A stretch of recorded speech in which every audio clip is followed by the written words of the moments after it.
अस्सलाम वालेकुम, मेरा नाम है ज़ुहैब भट्ट और ये है दुआई से पैदा होने वाली बीमारी बनाम सरकार।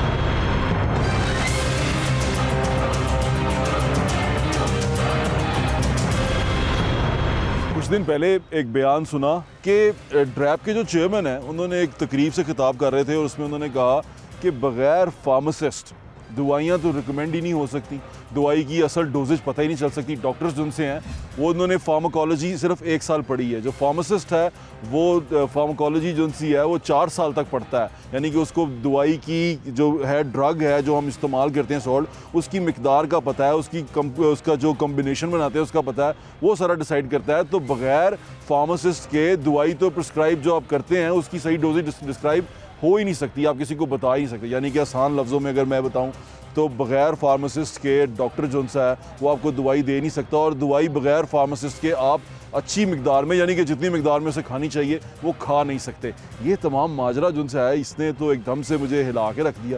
यानी कि हमें तो पता ही नहीं है कि फार्मासिस्ट होता क्या। मैंने मोस्टली लोगों से पूछा, उन्होंने कहा फार्मासिस्ट का किरदार किसी को पता नहीं है, बस डॉक्टर के पास जाना है, डॉक्टर ने दवाई बतानी है और दवाई हमने खानी है। आराम आ गया नहीं आया तो हमने डॉक्टर बदल लेना है कि यार यदि दवाई तो आराम नहीं आ रहा है, किसी और की दवाई खा लेने हैं। तो असल में वो दवाई नहीं है, ये पूरा एक मैकेनिज़्म है, एक पूरा खेल है, एक पूरा निज़ाम है जिसको चलाते हैं 2 लोग मिलकर। यानी कि अगर मैं ये कहूँ कि डॉक्टर और फार्मासिस्ट एक गाड़ी के एक साइकिल के या एक मोटरसाइकिल के 2 पहिए हैं जिनके बगैर ये गाड़ी चल नहीं सकती, ये बाइक चल नहीं सकती, तो बिल्कुल गलत नहीं है। ये डॉक्टर और फार्मासिस्ट मिलकर ही बेहतरीन दवाई प्रिस्क्राइब करते हैं आपको, और उसका आप पे बेहतरीन रिजल्ट तभी आता है जब फार्मासिस्ट ने उसको देखा हो और उस फार्मासिस्ट ने उसको प्रिस्क्राइब किया हो, उसकी डोजेज को प्रिस्क्राइब किया हो। तो ये सारा माजरा क्या है, आज चल के देखते हैं शो में।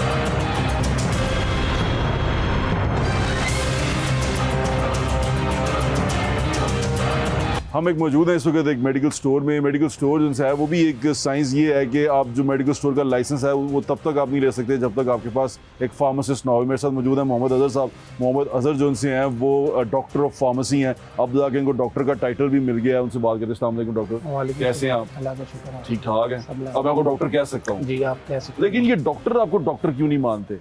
असल में ये ऑन कैमरा मैं क्या बताऊँ आपको, बता दें ऑन कैमरा, लेकिन ये एक खारबाजी आप कह सकते हैं कि डॉक्टर्स ने जो है ना एक माफिया बनाया हुआ है। हाँ। पाकिस्तान में। अच्छा। ये पाकिस्तान में। हाँ। वो कहते हैं जी कि बस हम डॉक्टर हैं और हमारे अलावा कोई नहीं है। असल में जो हमारी डिग्री है वो डॉक्टर डिग्री है। डॉक्टर डिग्री है 5 साल की डिग्री करते हैं और डॉक्टर ऑफ फार्मेसी उसका पूरा टाइटल है। ठीक है। फार्मासिस्ट है, हम अपने नाम के साथ डॉक्टर लीगली भी लिख सकते हैं। पहले गवर्नमेंट में कुछ क्लैशेस थे, अब तो गवर्नमेंट ने भी डिक्लेयर कर दिया है कि जो फार्मासिस्ट है वो अपने नाम के साथ डॉक्टर का टैग लगा सकते हैं। डी फार्मा कहते हैं उसको। फॉर्म डी कहते हैं। डी फार्म जो असल में वो ये लोग कंफ्यूज हो जाते हैं, फॉर्म डी को डी फार्म कहते हैं। डी फार्म जो होता है वो डिप्लोमा पे है। ठीक है। वो 2 साल का होता है।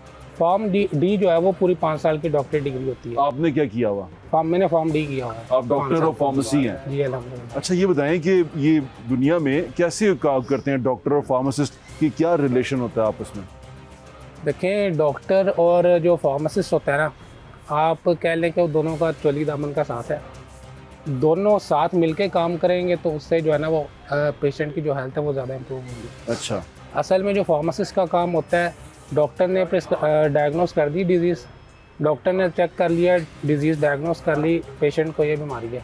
ठीक है। आगे फार्मासिस्ट का काम है कि उस बीमारी की गाइडलाइंस के अकॉर्डिंग कौन सी फर्स्ट लाइन एजेंट है, कौन सी ड्रग उसको देनी है, क्या डोज उसकी देनी है, मैक्सिमम डोज वो क्या ले सकता है, ठीक है, उसके एडवर्स इफेक्ट्स क्या क्या आ सकते हैं, ये फार्मासिस्ट को पता होता है क्योंकि फार्मासिस्ट ने डिटेल में पढ़ा होता है इस बारे में।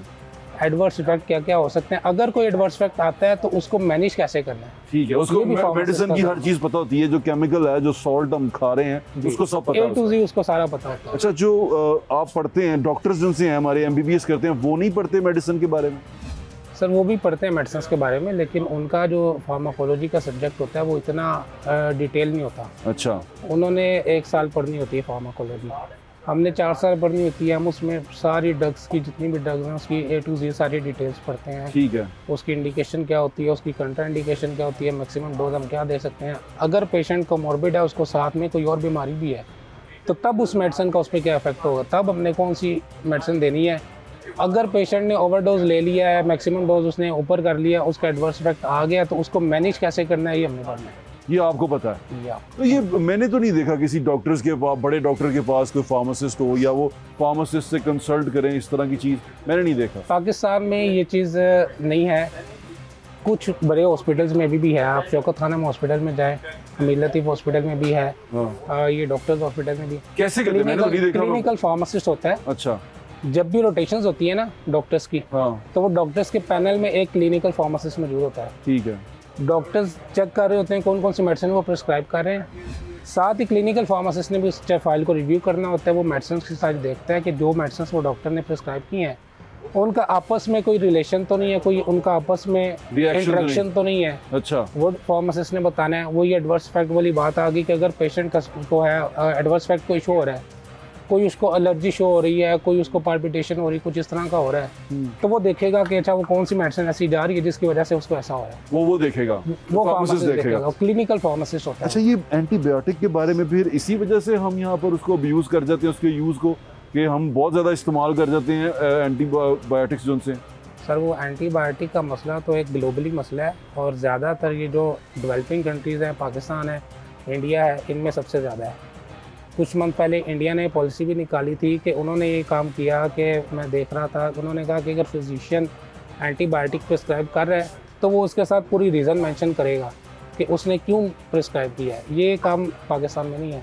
पाकिस्तान में बस दरादर वो प्रिस्क्राइब कर ही जाते हैं और एंटीबायोटिक मिली जा रही है। एंटीबायोटिक मिली जा रही है। फिर कुछ पेशेंट भी इस तरह के वो डॉक्टर से भी नहीं पूछते, वो अपने से ही शुरू कर देते हैं। पेशेंट भी एंटीबायोटिक खाना शुरू कर देते हैं। एंटीबायोटिक खाना शुरू कर देते हैं। एंटीबायोटिक है क्या चीज़, मतलब ये करती क्या है? एंटीबायोटिक जो है सर बैक्टीरिया को किल भी करती है और उसको रोकती भी है। उसकी किस्म होती है उनमें, एक किस्म होती है जो एंटीबायोटिक बैक्टीरिया को ख़त्म कर देती है, एक किस्म होती है जो उसकी ग्रोथ को रोकती है।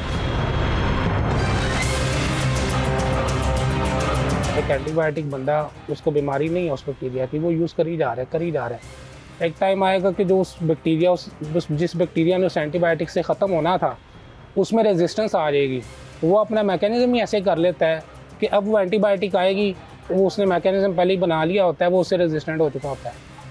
तो जब वो बीमारी बंदे को लगती है और जो एंटीबायोटिक उसके खिलाफ यूज़ होनी थी वो फिर पहले ही रेजिस्टेंट हो चुका होता है, वो फिर उसके खिलाफ इस्तेमाल। तो इसी तरह सुपर बग जिसे कहते हैं, सुपर बैक्टीरिया पैदा हो जाता है, वो इसी वजह से होता है कि उसमें रेजिस्टेंस काफ़ी एंटीबायोटिक्स की रेजिस्टेंस। और अब मैंने सुना है कि पाकिस्तान वो मुल्क बनता जा रहा है जिसमें वो सुपर बग क्रिएट हो रहा है। जी बिल्कुल ऐसा ही है। और इसके बाद हमें एंटीबायोटिक से आराम नहीं आएगा आराम।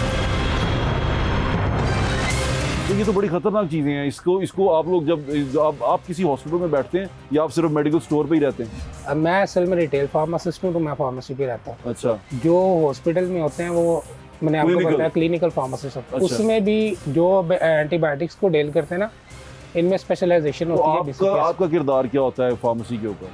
सर रिटेल फार्मासिस्ट का जो किरदार, जो वो आप ये कह लें कि इनडायरेक्ट फिजिशियन के साथ हमारा रब्ता होता है। फिजिशियन के पास से, डॉक्टर के पास से होके आता है पेशेंट, वो जब हमारे पास आता है प्रिस्क्रिप्शन लेके, उस प्रिस्क्रिप्शन को चेक करना वो मेरी जिम्मेदारी है। उसमें मेडिसिन मैंने देखना है, उससे गाइड करना है कंप्लीट कि आपने फ़लाँ मेडिसिन जो है, ये वाली मेडिसिन आपने इस तरह यूज़ करनी है, इतनी आपने लेनी है। अगर आपको इस तरह की कंडीशन होती है, हर फार्मेसी पे हमें देखने को तो नहीं मिलता। ये असल में पाकिस्तान में 90% से ऊपर जो फार्मेसी, उन्होंने फार्मेसी रखा ही नहीं हुआ।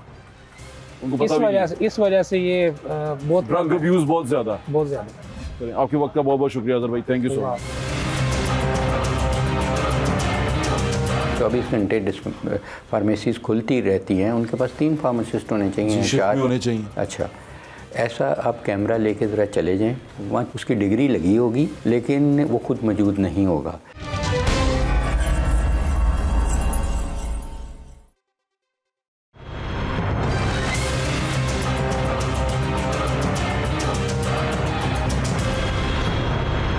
लाहौर शहर के जो सबसे सीनियर डॉक्टर जो उनसे हैं वो डॉक्टर जावेद अकरम हैं, सूबाई वज़ीर रह चुके हैं, निगरान सूबाई वज़ीर रह चुके हैं सेहत के।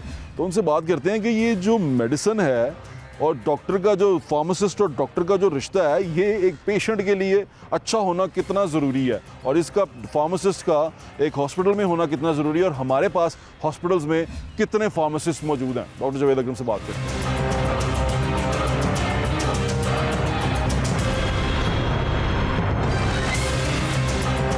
हमारे साथ मौजूद हैं डॉक्टर जावेद अकरम। डॉक्टर जावेद अकरम सूबाई वज़ीर भी रह चुके हैं सेहत के और वाइस चांसलर भी रह चुके हैं यूनिवर्सिटी ऑफ हेल्थ साइंसेज के। अस्सलाम वालेकुम डॉक्टर साहब। वालेकुम कैसे हैं? डॉक्टर साहब, ये डॉक्टर ऑफ फार्मेसी और डॉक्टर जो दूसरा डॉक्टर है मेडिकल डॉक्टर, इसमें क्या फ़र्क होता है? देखें, जो फार्मासिस्ट हैं हमारे, जो डॉक्टर ऑफ फार्मेसी जिन्होंने की होती है, वो बहुत बड़ा एक इंटेग्रल पार्ट है हमारी टीम का। ठीक है। और मैं समझता हूँ कि इंतहाई इम्पोर्टेंट हिस्सा हैं हेल्थ केयर डिलीवरी का। जी ठीक है। अनफॉर्चुनेटली पाकिस्तान में ऐसा नहीं है। पाकिस्तान में उनका जो रोल है वो बहुत ही महदूद है, बहुत ही लिमिटेड है। हाँ। और ये बहुत बड़ा अलमिया है। और एक अगर बहुत सारी वजूहात हैं पाकिस्तान का जो हेल्थ केयर डिलीवरी सिस्टम है, ख़ासकर सरकार में, वो फाल क्यों नहीं है। एक वजह उसकी बड़ी ये भी है कि जो फार्मासिस्ट हैं वो अपना रोल नहीं प्ले करते हेल्थ केयर डिलीवरी में। वो नहीं प्ले करते? जी, वो भी नहीं प्ले करते। उनका कहना ये है कि डॉक्टर उनको कुछ समझते ही नहीं। नहीं, ऐसा नहीं है। देखें, मैंने कई मुल्कों में काम किया है। ठीक है बट साहब, तो मैं कभी भी नहीं था सोच सकता कि मैं फार्मासिस्ट के बगैर यहाँ प्रैक्टिस करूँ। और जब मैं वापस आया और अपनी अल्मा मैटर किंग एडवर्ड में मेरी तैनाती हुई, उस वक्त से ये मेरी जंग जारी है, जुस्तजू जारी है कि मैं फार्मासिस्ट को फ्रंट लाइन पे लाऊं अपने साथ। ठीक है। ठीक है, लेकिन मैं हो नहीं पाता। क्यों? मैं आपको बता देता हूँ कि उस वक़्त और इस वक्त में कोई फ़र्क नहीं पड़ा, कोई इम्प्रूवमेंट नहीं आई। एक तो कवानीन बड़े हमारे गलत किस्म के हैं। देखें, हमारा कानून है कि आपको ड्रग सेल्स लाइसेंस नहीं मिल सकता जब तक कि आपके पास होल टाइम फार्मासिस्ट नहीं है। ठीक है। इसका मतलब ये है कि जो 24 घंटे फार्मेसीज़ खुलती रहती हैं, उनके पास 3 फार्मासिस्ट होने चाहिए, 4 होने चाहिए। अच्छा, ऐसा आप कैमरा लेके ज़रा चले जाएं। नहीं, मेरी सुन तो लें। वहाँ तस्वीर ज़रूर लिखी होगी, वो बंदे को पैसे मिल रहे होंगे, कोई मेरा रेट आजकल चल रहा है 40-50 हज़ार रुपये महीने का। उसकी डिग्री लगी होगी, उसकी फार्मेसी काउंसिल की सर्टिफिकेट लगा होगा, लेकिन वो खुद मौजूद नहीं होगा। आपको दवाई जो देगा वो एक मैट्रिक पास भी होगा तो वो भी आप बड़ी अपनी खुशनसीबी समझे, नहीं तो अंडर मैट्रिक ही होगा। अच्छा, फार्मासिस्ट का जो काम है वो ये नहीं है खुदारा कि वो अपनी डिग्रियाँ बेचें या अपनी रजिस्ट्रेशन, मैं अपनी PMDC रजिस्ट्रेशन अस्पतालों को बेचनी शुरू कर दूँ, मुझे पैसा तो इकट्ठा हो जाएगा, लेकिन मेरी जो अल्लाह ताला ने इज़्ज़त दी है वो बिल्कुल सत्यानाश हो जाएगी। तो ये इसमें तो कुछ गवर्नमेंट का तो कसूर नहीं है। गवर्नमेंट का क्या कसूर है? इसमें बहुत बड़ा कसूर है गवर्नमेंट का। पाकिस्तान में अगर आप फार्मेसियों की काउंट करेंगे ना, तो ये करोड़ों के करीब चली जाएंगी, इतनी है। ठीक है, और लाखों में लाहौर में और पंजाब में चली जाएंगी। हमारे पास टोटल सबसे ज़्यादा प्रॉफिटेबल बिजनेस भी है। प्रॉफिटेबल उसकी मैं बाद में बात करता हूँ कि इतना नहीं होना चाहिए जितना है। हाँ। मैं आपको बताता हूँ जी। हुआ क्या है। हुआ कि कि आपने कानून बना दिया, अब सारी फार्मेसियाँ लाहौर की, पंजाब की या पाकिस्तान की, अगर हम उनको कहें कि फार्मासिस्ट रखें, तो उतने फार्मासिस्ट जितनी हमारी प्रोडक्शन है फार्मासिस्ट की और जितनी आगे कंजम्पशन है, उस हिसाब से ये कंजम्पशन पूरी होएगी 3040 में। यानी कि एक सेंचुरी और चाहिए आपको इसको पूरी करने की। अच्छा। तो आगे यहाँ तो इतने बन ही नहीं सकने। नहीं डॉक्टर साहब, अगर इतना स्कोप है, आपके पास इतने फार्मेसी कॉलेजेस नहीं हैं। अगर इतना स्कोप है तो सारे इस तरफ क्यों नहीं आते, ये काम क्यों नहीं करते? मैं बताता हूँ ना, स्कोप है, डेफिनेटली है। हाँ। लेकिन मैं समझता हूँ इसकी ज़रूरत नहीं है इतनी। ये वाला सर इसलिए नहीं है कि देखें, फार्मेसियाँ कम बननी चाहिए, फार्मेसी का लाइसेंस नहीं देना चाहिए। तो फार्मेसियाँ आप चले जाएं बाबकवाल के गांव में, तो परचून वाला भी दवाई बेचता, तो उधर फार्मेसी नहीं है ना, तो इसलिए वो बेचता है ना। हाँ। उधर फार्मेसी नहीं है। आप सर्विसेज के सामने चले जाएं, हाँ। कम से कम 100 फार्मेसी है। हाँ है। आप म्यों के इर्द गिर्द चले जाएं, 100 फार्मेसी है। उधर से दवाइयाँ पिलफ्रिज होकर उधर ही बिक रही होती हैं। ऐसे ही है अस्पतालों की, उन्होंने ब्लड बैंक कर रही हैं वही। इसमें प्रोफेशनलिज्म नहीं है। मैं समझता हूँ कि आपको फार्मेसी के जब लाइसेंस देने हैं, आपने ये नहीं देखना कि फार्मासिस्ट मौजूद है, नहीं, आपको नहीं देने चाहिए। वहाँ अगर 10 फार्मेसियाँ और हैं, आपने 11वीं का क्यों दे रहे हैं? अब उस एरिए को बात करें जहाँ नहीं है फार्मासिस्ट, ताकि उधर फार्मेसियाँ खुलें। ये बिल्कुल अस्पतालों की तरह। प्राइवेट अस्पताल भी एक ही लाइन में 10-15 हैं, पूरी अस्पतालों की मार्केट बन जाती है। सर तो मैं गलत हूँ ना, तो जो दूर दराज के एरिया वहाँ एक भी नहीं है, वहाँ एक भी नहीं है। तो फिर ये किसने सही करना है? गवर्नेंस ने सही करना है ना, अच्छी गवर्नेंस। क्यों नहीं करते? तो अच्छी गवर्नेंस किसने करनी है? तो ये गवर्नमेंट से पूछे, मुझसे क्यों पूछ रहे हैं? आप गवर्नमेंट का हिस्सा रह चुके हैं इसलिए पूछ रहा हूँ कि हर्डल क्या आती है। मैं जिस गवर्नमेंट का हिस्सा रह चुका हूँ ना, वो टूटी लंगी थी, उसके साथ उसके पास ना कोई असेंबली थी, ना कानून बनाने का क्या था। मुझे तो हर वक्त मेरे कैबिनेट वाले भी कहते थे और ब्यूरोक्रेसी भी कहती थी, डॉक्टर साहब ਤੁਹਾਡਾ काम ही नहीं, तुसी इलेक्शन कराओ तो जाओ करो करी। मैंने कहा ठीक है जाते हैं, लेकिन अगर मेरी जितनी आइडियाज़ थे वो शेल्फ हुए हैं। इसका मतलब ये हुआ कि ब्यूरोक्रेसी काम नहीं करने देती थी? नहीं, वो हमारे नहीं, हमारा मैंडेट भी नहीं था। मैं पूछ रहा हूँ डॉक्टर साहब। देखिए मैं आपको एक एग्जांपल देता हूँ। आपके रास्ते में मैंने सर मैं आपको बता देता हूँ क्या, एक मैं एग्जांपल देता हूँ वरना आपका सारा प्रोग्राम। ठीक है। मैंने एक आइडिया लाया, अपने chief minister then chief minister से बात किया, उसको वो भी खुश हो गया। मैंने कहा कि ये जो थैलेसीमिया है बच्चों को है, मैंने कहा ये अगर मैं आपको 9 साल में पाकिस्तान में एक भी केस ना हो तो फिर कैसा है? वाह वाह किस तरह? मैं क्या, मुझे स्कूल हेल्थ प्रोग्राम लॉन्च करने दें, पूरा उसको एक एक उसकी इची बिची मैंने की। ठीक है, मैंने ये कहा कि मैट्रिक में बच्चा इम्तिहान नहीं दे पाएगा या ओ लेवल में ऑक्सफोर्ड यूनिवर्सिटी, कैम्ब्रिज यूनिवर्सिटी को जब मैंने ख़त लिखा कि भाई ये मैं करने लगा हूँ, तुम हमारे साथ ऑन बोर्ड, उन्होंने कहा कॉन्ग्रेचुलेशन, ये तो बहुत अच्छा काम है, बिल्कुल वी आर विद यू।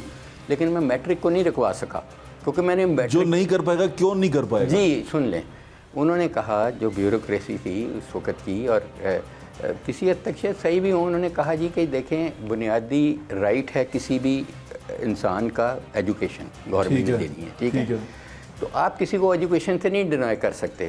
मेरा उनको कहना था कि मैं एजुकेशन से नहीं भाई डिनाई कर रहा, मैं एक इम्तिहान रोक रहा हूँ, उससे एजुकेशन तो शर्त क्या रख रहे थे आप? कि अपना ब्लड टेस्ट कराएं और इम्तिहान दें, देखें ना, तो क्यों ना कराएं? मैंने कहा जी एक तरफ उसकी ज़िंदगी है, जो जिसका लाइलाज मर्ज़ है, जब उसके बच्चे ने 20 साल का होना है, मर जाना है, और उसको रेडिकेट कर सकता हूँ, जिससे लाखों ज़िंदगियाँ बच सकती हैं। और जो तकलीफ़ में हैं लोग, मतलब थैलेसीमिया सेंटर में जाके ब्लड लगवाते हैं, चिलिएशन लगवाते हैं, इतना दर्दनाक है। आप इस पे प्रोग्राम करें, आपको समझ लगेगी कितनी उनको शुगर हो जाती है, उनको हार्ट की बीमारी, और 20 साल में मर जाते हैं। एक बच्ची थी उसको वो एड्स हो गई ब्लड ट्रांसफ्यूजन में। सर कई बीमारियां आपने किया ना, तो आपको पता है कितना दर्द।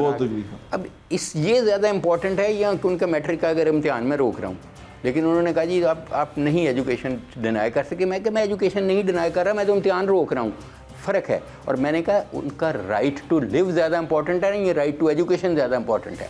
देखें वो पर छोड़ें, वो उन्होंने कहा जी ये फिर असेंबली में जाएगा और ये होएगा, बिल बनेगा। मैं कहा जी वो बने, वो तो मेरे वोट लेना होता है ना डॉक्टर साहब, उन लोगों ने आपने वोट नहीं लेना था। लेकिन जो इस वक्त प्रेजेंट गवर्नमेंट है वो तो कर सकती है ना, वो कर ले। मेरा बना पड़ा है प्रोग्राम, मैं बिला मुआवजा दिन में 12 घंटे काम करने के लिए तैयार हूँ इस चीज़ को। एंटीबायोटिक रेजिस्टेंस पाकिस्तान में यूं जा रहा है जी, यूं जा रहा है। कोई दवाई बेहतर और दवाइयाँ सारी हो रही हैं, तो इसको कौन रोकेगा? फार्मासिस्ट मेन लीड उन्होंने करना है, मैंने फॉलो करना है। वो मेरे कोर कमांडर होंगे, मैं पीछे होना दे सुबाई होवांगा, करन तो सही ना।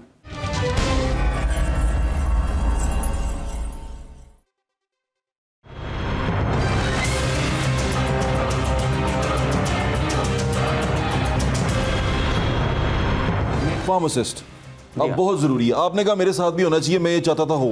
अब आपकी इसमें रुकावट क्या है? प्राइवेट में है मेरे जी, मुझे मालूम है डॉक्टर। मेरी बात सुनिए, मेरी हर क्लिनिक पे है। ईजी है व्हाट्सएप के, देखें फार्मासिस्ट के बहुत रोल हैं जी। ऐसे ही फार्मासिस्ट ये नहीं है कि एक ही रोल है उनका फार्मेसी पे खड़ा होना, नहीं, उनका मेजर रोल है क्लिनिकल साइड जी, क्लिनिकल फार्मासिस्ट और रिटेल फार्मासिस्ट। तो क्लिनिकल फार्मासिस्ट पाकिस्तान में 2 या 3 हॉस्पिटल से ज़्यादा नहीं अपने फाल। इसलिए मैं जब इंग्लैंड में काम करता था या बाकी मुल्कों में, तो मुझे सबसे ज़्यादा डर लगता था फार्मासिस्ट की टेलीफोन कॉल से, क्योंकि मुझे पता था कि वो ये अब मुझे कहेगा कि डॉक्टर ये तू 2 दवाइयाँ लिख दी ने, इन्हों का आपस में इंटरैक्शन है, ठीक है। उसको वो वॉच डॉग होता था हमारी उस पर, और हमें वो चेक करता था, वो कहता था डॉक्टर साहब आपने खून पतले करने का टेस्ट किया नहीं तो आपने इसको वारफरीन इतनी दे दी है। आप उस वक्त घबराते थे। घबराते थे। अब यहाँ पर मुझे ऐसा लगता है कि अच्छे थे वो बेचारे आंदे नहीं ना, मतलब वो कभी सोच नहीं, मैं उन्हें भी नहीं आंदे नहीं डॉक्टरों की मौज लग जाती है ना, वो बाहर चले जाते हैं, इसमें कंपनियां ले जाती हैं। भट्ट साहब आपने बड़े जर्नलिस्ट हैं माशाल्लाह, मेरे रोल मॉडल हैं। बात बना सवाल लगी, सवाल गल तो सुनो, ਤੁਹਾਨੂੰ ਮੈਂ ਕਹਾਂ ਨਹੀਂ ਯਾਰ 10 ਡਾਕਟਰਾਂ ਦਾ ਅੱਛਿਆਂ ਦਾ ਨਾਮ ਲੈ ਲਓ, ਤੁਸੀਂ ਸ਼ਾਇਦ 50 ਦਾ ਲੈ ਲਿਓਗੇ। ਤੁਹਾਨੂੰ पता ही है, मेरे यार दोस्त होंगे अच्छे डॉक्टर जी, ऐसे ही आपके प्रोड्यूसर साहब को पूछ लें, वो भी 5-6 का नाम 6 डॉक्टरों का ले देंगे, ठीक है। आपको मैं कहूँ यार 4 फार्मासिस्टां का नाम ले दे सकते, ਤੁਹਾਨੂੰ नहीं पता, शायद किसी होर नॉन फार्मासिस्ट वजह ना तुम किसी का पता होए तो होए, वैसे नहीं। यार दोस्त हो, यार दोस्त या कोई सहेली हो ताड़ी, अच्छा वो तुम पता होएगा, ठीक है, बाकी नहीं पता होएगा जी, ठीक है। अच्छा मैं कहता हूँ आपको कि फार्मासिस्ट में रोल मॉडल किसने बनना है? हमारे रोल मॉडल हैं ना अमीरुद्दीन साहब, ख्वाजा सादिक साहब, मतलब जिनसे बड़े डॉक्टर जी, हाँ, जिनको हम जब उनके स्टूडेंट थे हम चाहते हम भी ऐसा ही कपड़े पहने ऐसे ही हो जाएं जी, ठीक है, ठीक है। वो रोल मॉडलिंग किसने करनी है? वो गवर्नमेंट ने नहीं करनी, वो इन्होंने खुद करनी है। किस काम से करनी है? इन्होंने बेलॉस काम करना है, फ्लडों में जाना है हमारे साथ, हम जाते हैं फ्लडों में, हम अर्थक्वेक्स में जाते हैं। डॉक्टर जो पैदा ही नहीं हो रहे तो फिर जाएंगे कैसे? हम थोड़े से हैं। और सर जी देखो कोई, अच्छा कौन सी हमारी यूनिवर्सिटी कौन सी है जो बनाती हैं फार्मेसी? सारी बहुत बनाती हैं, देखें नहीं मैं सरकारी की बात कर रहा हूं। अच्छी सारी ऑलमोस्ट, मैंने यूएचएस में मैंने शुरू कराया था फार्मेसी का प्रोग्राम। तुसी कराया था तो पहले अच्छा, मैंने शहीद जुल्फ़कार अली, आपने मुझे कहा मैं सिर्फ यूएचएस का वाइस चांसलर था, मैं शहीद जुल्फ़कार अली भुट्टो यूनिवर्सिटी का पहला वाइस चांसलर था इस्लामाबाद पिम्स में। मैंने फार्मासिस्ट उधर 50 फार्मासिस्ट प्रोड्यूस करने का शुरुआत, देखें शुरू हैं। अब आगे सुने, अब फार्मासिस्ट जो हमारे हैं ना, with due respect to them, मेरे वो दिलो जान से मैं चाहता हूँ कि वो रोल प्ले करें, तो वो सिर्फ फाइलों से नहीं निकलते टेंडर परचेज़ की। आप मेयो हॉस्पिटल में चले जाएं, कम से कम 50 फार्मासिस्ट हैं, जिना हॉस्पिटल में 50 हैं, मुझे एक फार्मासिस्ट दिखा दें जो राउंड कर रहा हो अपने कंसल्टेंट्स के साथ यहाँ, तो फिर उनका काम तो वो है कि टेंडर परचेज नहीं करना है, सिर्फ परचेज की थी, टेंडर की थी, कंपनी ने किया, फाइन किया, बाकी डॉक्टर कल ही देख रहे हैं, बाकी डॉक्टर कल है, डॉक्टर को चेक ही नहीं कर रहे वो। मेरा तो मसला ये है, तो उनको कौन बाउंड करेगा? इसका मतलब उससे देखें, जब मेडिकल कंपनी है जी, जब मैं जना साइंस में, जब मैं जना में चीफ एग्जीक्यूटिव था, या मैं पिम्स में चीफ एग्जीक्यूटिव था, पूछ लें किसी से, मैं फार्मासिस्ट को राउंड नहीं था शुरू करता, मैं खिंच के ले आना था। वो कैंसर साडा की काम है, उनका काम ही ये है कि वो राउंड करें साथ, तो चेक करें क्या क्या दवाइयाँ जा रही हैं नहीं जा रही, डॉक्टर नर्स रख जाती है तो डॉक्टर मरीज़ खांदा नहीं पिया, या मरीज़ खाने तो पहले खानी सी, खाने तो बाद खा रहा सी, या मरीज़ 2 दवाइयाँ कट्ठियाँ लड़ रही ने। इसी फार्मासिस्ट का बे इंतहा फार्माको विजिलेंस में बड़ा रोल है। किसी दवाई का रिएक्शन होता है, टाइनो सिरप का रिएक्शन हुआ, ठीक है, आइसोटैप का रिएक्शन होया, उदों पता लगा जो मैंने ही वो ईजाद किया था, जब मुझे जना हॉस्पिटल में 300 मरीज़ मरने के बाद पता चला। क्यों मरे? जब तीसरा मरा, फार्माको विजिलेंस आपका इतना एक्टिव होना चाहिए। किसने बनाना है फार्माको विजिलेंस? मैं फार्मासिस्ट नहीं हूँ, I wish I was, it's a very good profession, very noble profession, लेकिन इसकी रिक्वायरमेंट्स हैं। अगर मैं डॉक्टर हाँ, ठीक है जी, मैं डॉक्टर हूँ, मैं अपने दफ्तर से नहीं निकलूँ, मुझे वैसे बाय द वे सारे जो चीफ मिनिस्टर्स और ये वो जिनके साथ वो हमेशा में से गिला करते, डॉक्टर साहब कभी दफ्तर में नहीं मिलते, मैं उन्हें पता क्या कहता, मैं कह रहा था जब मैं ये दफ्तर ही बैठा ना तो मैंने जुर्माना कर देना, तुम मैंने उल्टे कर दो, मेरा काम दफ्तर ही की है, मेरा काम तो मरीज़ों के नाल OPD करा, मेरा काम है क्लासरूम, मेरा काम है लेबॉर्टरी रिसर्च करना। फार्मासिस्ट को भी इन दफ्तरों से निकलना पड़ेगा, उनको रोल मॉडल बनना पड़ेगा, हमारा मेरा और आपका रोल मॉडल बनना पड़ेगा, उनको राउंड करने पड़ेंगे, उनको देखना पड़ेगा कि मरीज़ को ये दवाई वक्त पे नहीं मिली, खाने से पहले मिली है, उनको अलर्ट्स जारी करने पड़ेंगे, दवाई आई है 10 मरीज़ों का। जितना इंपॉर्टेंट डॉक्टर है उतना ही important doctor of pharmacy. Sir मैं आपको एक और एग्जांपल दे देता हूँ, आप समझ जाएंगे। दवाई देते हैं गिलास बॉटल में, जड़ी तो एक तो प्लास्टिक है ना, वो कोलैप्स कर जाता है। आप कैमरा लेके चले जाएं, जब ग्लास बॉटल में दवाई दी जा रही है पाकिस्तान पूरे में, ये आम सुई जो होती है ना, टीके वाली सुई, वो मार देने, वो हवा अंदर जाती है तो फिर वो टिप शुरू होती है, नहीं तो बार रुक जाती है, ज़ाहिर अंदर प्रेशर जाएगा। ये तरीका नहीं है, ये इसका मतलब है आप उस ड्रिप को कंटेमिनेट कर रहे हैं। अब मैंने तो लिख दी दवाई, मैंने खड़े होकर लगानी तो नहीं है, अब ये किसका काम है?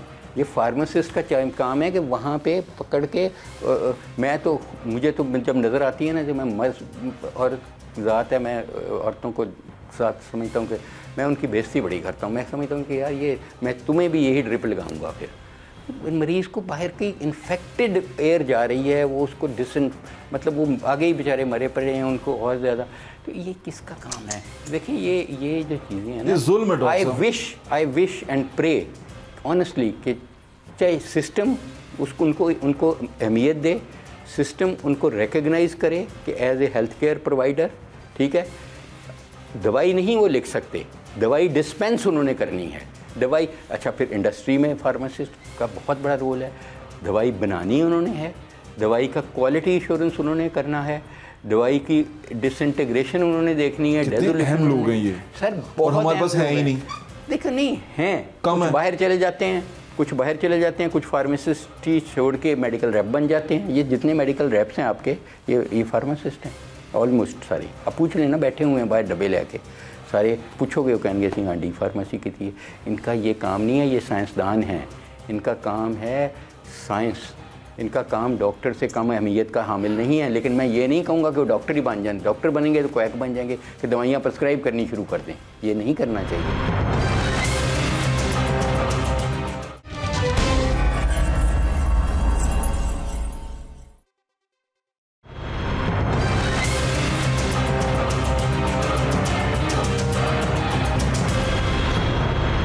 हमारे फिजियोथेरेपिस्ट हैं, हाँ जी भाई, हाँ जी, बच्चे हैं। हाँ। मैं जब वहाँ था, मैंने उन्हें एक चीज़ कराई थी। मैं कहा यार ਤੁਹਾਡੇ को मरीज़ आंदा है, physiotherapy has to be prescribed. मैं प्रिस्क्राइब करूँगा कि जी भट्ट साहब को ट्रैक्शन ला दिया, उन्होंने कमर दर्द है कि इतनी ट्रैक्शन लगा दो, ये करो। तुमने उस प्रिस्क्रिप्शन पे अमल करना है, तुम्हारा बहुत बड़ा रोल है। तुम अपने आप को ओगी कर देने, दवाइयाँ लिख देने, दवाई उसका काम ही नहीं है। कभी निम्स लिख देते हैं, कभी केड़ी लिख देते हैं। देखो ना, ये ज्यादती है ना, ये तो जुर्म है। ड्रग लॉ के तहत दे शुड बी अरेस्टेड। ये सारी तुसी फड़ के चले जाओ ना अपना हुणे मेन मार्केट ही, तुसी जाके कहो कि मैनू नींद दी फलानी दवाई चाहिए, वो मिल जाएगी। ये किसको रोकना किसका काम है? फार्मासिस्ट। लेकिन वो फार्मासिस्ट मालिक अगर वो नहीं है, कोई और है, उसको कहे मैं नहीं ये करूँगा, ये लीगल काम है। मैं शराब नहीं बेचूँगा, मैं नशे की दवाई नहीं बेचूंगा। हाँ, प्रिस्क्रिप्शन पे आई है मैं बेचूंगा। मैं एंटीबायोटिक नहीं दूंगा प्रिस्क्रिप्शन के बगैर। ये किसी ने शुरुआत तो करनी है ना। AMR एंटीबायोटिक रेजिस्टेंस पाकिस्तान में यूं जा रहा है जी, यूं जा रहा है। कोई दवाई बेअसर और दवाइयाँ सारी हो रही हैं, तो इसको कौन रोकेगा? फार्मासिस्ट मेन लीड उन्होंने करना है, मैंने फॉलो करना है। वो मेरे कोर कमांडर होंगे, मैं पीछे उन्होंने दे सबाई होवांगा। करन तो सही ना, देखे ना जो उनका, लेकिन होना नहीं गा। मुझे ऐसा लग रहा है हो जाएगा इंशाल्लाह हो जाएगा। मैं सर कुन फयकून, जो अल्लाह ने कहना ना हो जा तो हो जाने, बिल्कुल ठीक है। और अल्लाह कहेगा इंशाल्लाह। ऐसी इस चीज़ तो निकलांगे, बिल्कुल ठीक। लेकिन मैं उम्मीद है उसमें दोनों हिस्से हैं कि फार्मासिस्ट को अपना रोल प्ले करना चाहिए। हमें उनको वो रोल खुले दिल से प्ले कराना चाहिए, हमें थ्रेटन नहीं होना चाहिए। बिल्कुल ठीक है। मैं कहता हूँ आपके वक्त का बहुत बहुत शुक्रिया। Thank you so much.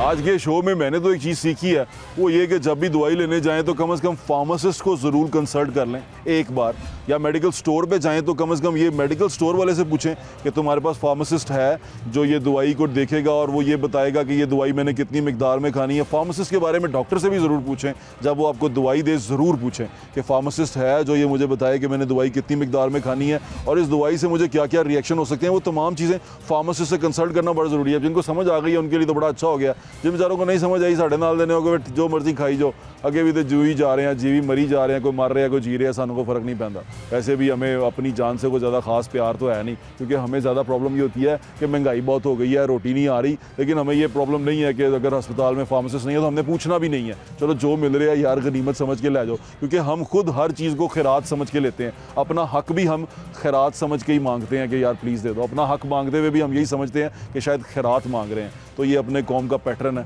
इस पैटर्न को हमें बदलना पड़ेगा और इस पैटर्न को बदलेंगे तो चीज़ें बेहतर होंगी और ये पैटर्न बदलेंगे तो आने वाली नस्लों के लिए अच्छी एग्जाम्पल सेट करके जाएंगे। यकीन माने जो आज का शो मैंने किया, ये आज का शो करने के बाद मैं खुद बड़ा अजीबोगरीब सिचुएशन में हूँ, मुझे मेरी सारी टीम बड़ी अजीबोगरीब सिचुएशन में है। उनको पता ही नहीं, हमें पता ही नहीं था कि फार्मासिस्ट जो सा है वो कितना ज़रूरी होता है और वो बताया भी हमें किसने, ड्रग रेगुलेटरी अथॉरिटी के चेयरमैन ने। उसने एक बात की और वो सुन ली मैंने, और मुझे लगा और मेरे ख्याल से बहुत सारे लोग वो सुन के निकल गए होंगे, हमें पता भी नहीं चला होगा उस बात का कि यार कितनी ज़रूरी है। लेकिन इस बात जो आज का ये टॉपिक है ये हमारी सेहत के लिए कितना अहम है, और सेहत क्योंकि हमारा टॉपिक नहीं है, हमारा टॉपिक ज़्यादा ये है कि महंगाई है, आटा है, चीनी है, उस पर रहें तो ज़्यादा बेहतर है। ये सेहत सूहत बाद में देखेंगे, बाकी चीज़ें चलती रहेंगी। अपना ख्याल रखें, मैं ज़्यादा इंशाल्लाह फिर मुलाकात होगी। अल्लाह हाफ़िज़। पाकिस्तान जिंदाबाद।